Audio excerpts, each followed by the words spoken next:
Hello mga ka-rides, magandang hapon na naman sa ating lahat, no? Pinagpalang hapon sa ating lahat. So, ito na naman ang ating project project baklas na naman tayo sa maingay na brake pad sa likod. So, palagay ko sobrang nipis na or hindi kumakagat yung brake pad, napakaingay. So, yan, binaklas ko na naman itong ating unit, which is isasabay ko na din dito yung pag-change oil at saka pag pagpapalit ng gear oil, no. So hindi ko na pinakita diyan pagpapalit ng gear oil. Every pangalawang change oil ako nagpapalit ng gear oil. So every 3,000 kasi 1,515 minsan, pag sumusobra 1,800, mga ganon.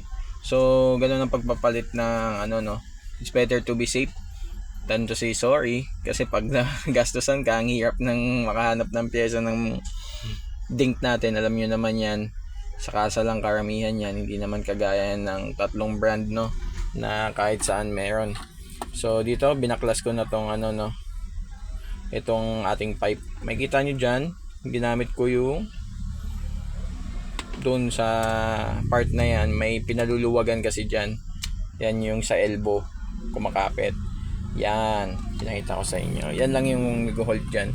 Kaya pag magbabaklas kayo, hindi nyo na kailangan baklasin doon sa pinakailalim sa may mismong part ng elbow nya sa unahan. Dahil meron na siya dito kagad sa gitnang part na binabaklas. So yan, tinanggal ko muna yung cover ng ating shock. Medyo masikip, kaya kailangan natin yan baklasin. So yan, naninimpla tayo kasi medyo matigas, hindi natin pwedeng persahin yan, kaya dapat dahan-dahan pa din tayo sa pagbabaklas.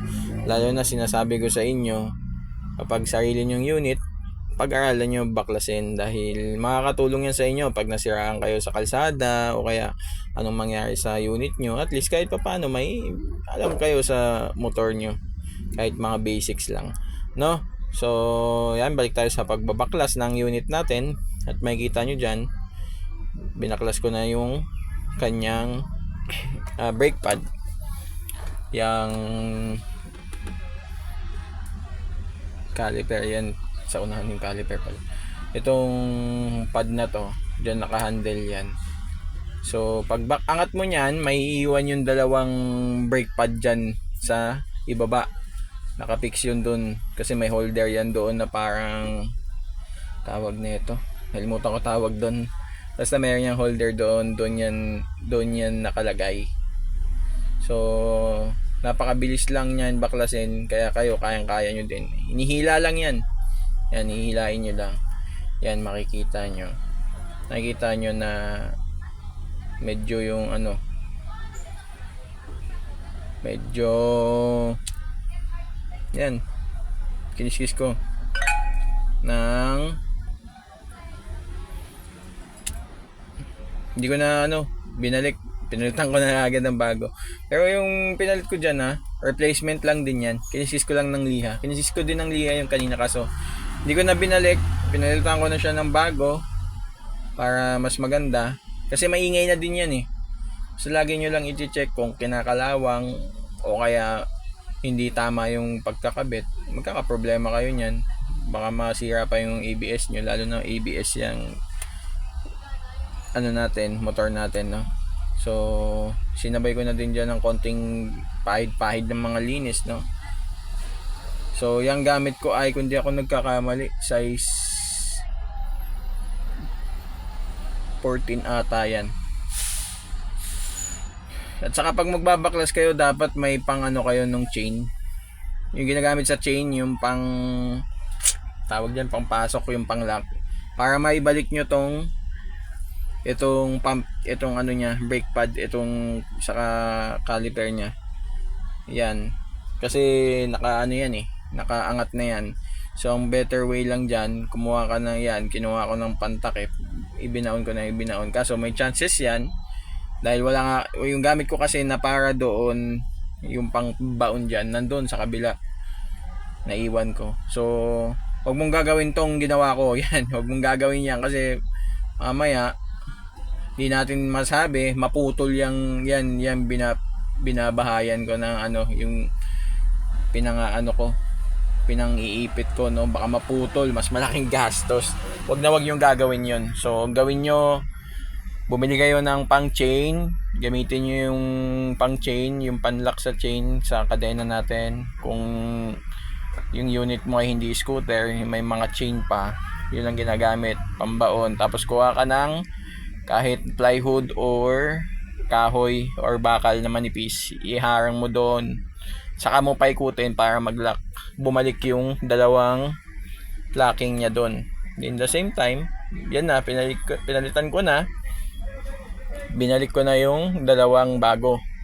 Diyan tinest ko kasi medyo yung isa, naramdaman ko parang tawag diyan, may masikip. So, tiningnan ko muna. Chinek ko kung tama ba, kung kasya ba, palit ko. Normal pala. Okay yun. So, at least kahit papano, alam mo na tama yung ginawa mo. At saka hindi ko naman to unang beses magbaklas niyan. Yung pangatlong beses ko na to. Kasi yung unang beses ko ay pinapalit ko sa labas, nagbayad ako ng 200. Yung pangalawa ko ay ako nagpalit, kasi replacement lang yan. Yan yun. Ito na yung pangatlo. Ang tibay nga nung unahan ko 16,000 na hindi pa napupudpud. Samantalang tong replacement ko pangalawang replacement ko na to. 12,000 pa lang napudpud na yung likod ko sa brake pad. Sumunod 16,000 ngayon. Maingay na din. Kala ko nangalawang o kaya may may masikip lang na part doon. Wala na din pala. So, pinalitan ko na ulit ng bago. So, lagi nyo i-check yan every 4,000. Always nyo i-check yan every 4,000 to 5,000. Odo. Ha?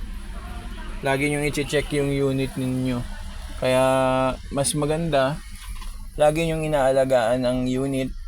Lagi nyo bubuksan kasi gaya nga ng sabi ko, prevention is better than cure, di ba?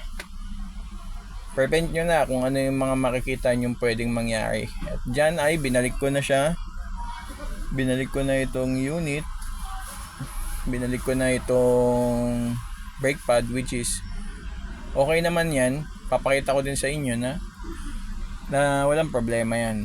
Hindi nagka-problem ng kahit ano. So itong open pipe, kung gusto nyo maingay yung motor nyo, no? Yan, pwede yan. I-open pipe nyo yan, no?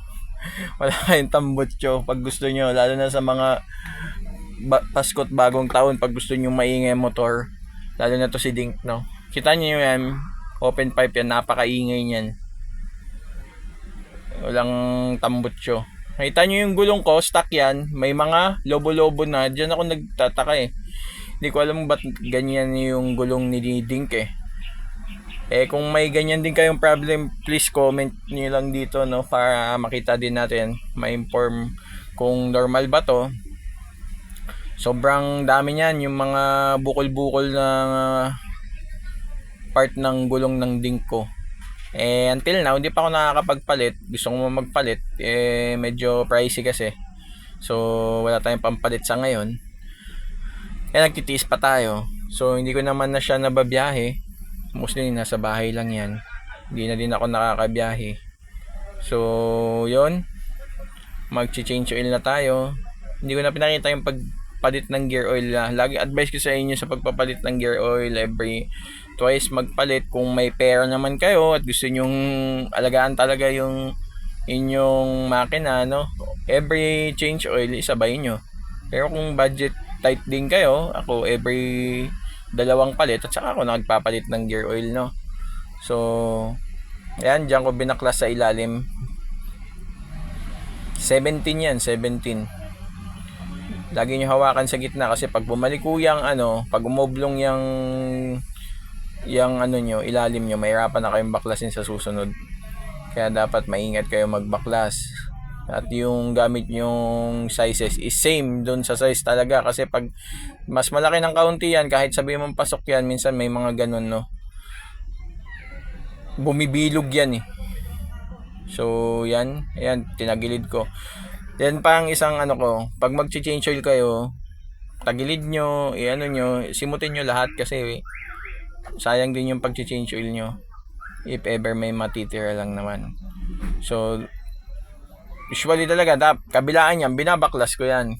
Kung may mga panghangin kayo, mas maganda yan, bombahin nyo yan dyan sa may lagayan dyan ng mismong langis. So dyan nyo dyan nyo bombahin ng hangin para tumalsik lahat pababa. Yan, nabaklas na siya at kakabit na natin ulit, no. Meron pa yan sa side, yung sa side doon hindi ko na pinakita, binabaklas ko din kasi yan para tumulo din at mapalitan lahat ng langis. Then sa langis wala akong ibang ginagamit, Motol lang. Hindi ako sponsored ni Motol, ha. Hindi din ako ano ng ibang brand, basta Motol lang ako. Hindi ako nagkabit ng kahit anong langis dyan, kundi Motol lang simula nung nakuha ko yan.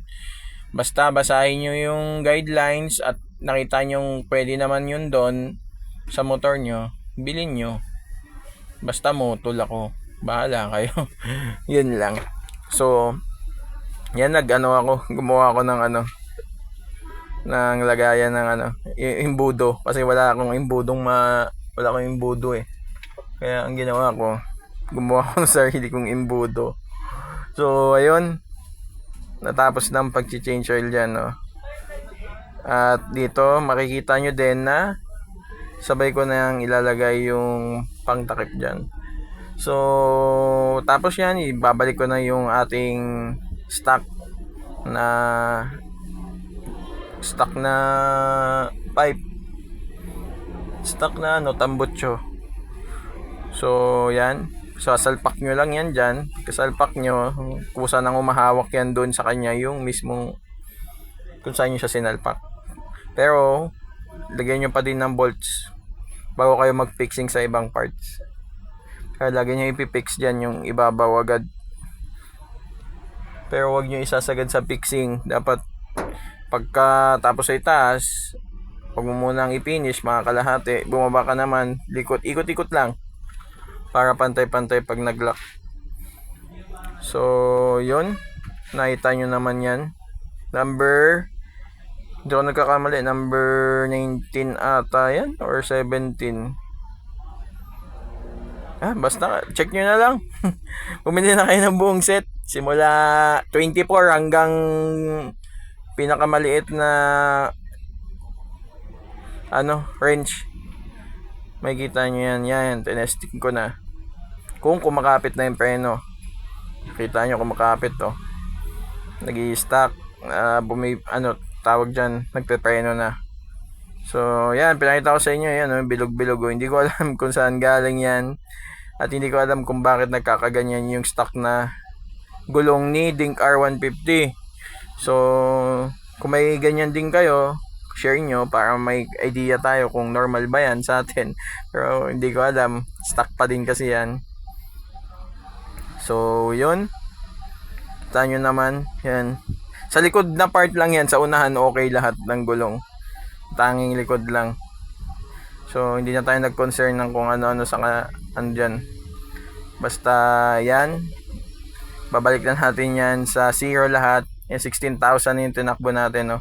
Back to zero yung natin, yung 1,700 natin na tinakbo na odometer, 16,200 na. So napalitan natin lahat ng mabilis at maayos, na wala masyadong gastos, lalo na sa paggawa na sarili nating motor. So may mga video pa tayong ilalabas. Ride safe sa inyong lahat at have a nice day. God bless. Thank you. Bye bye.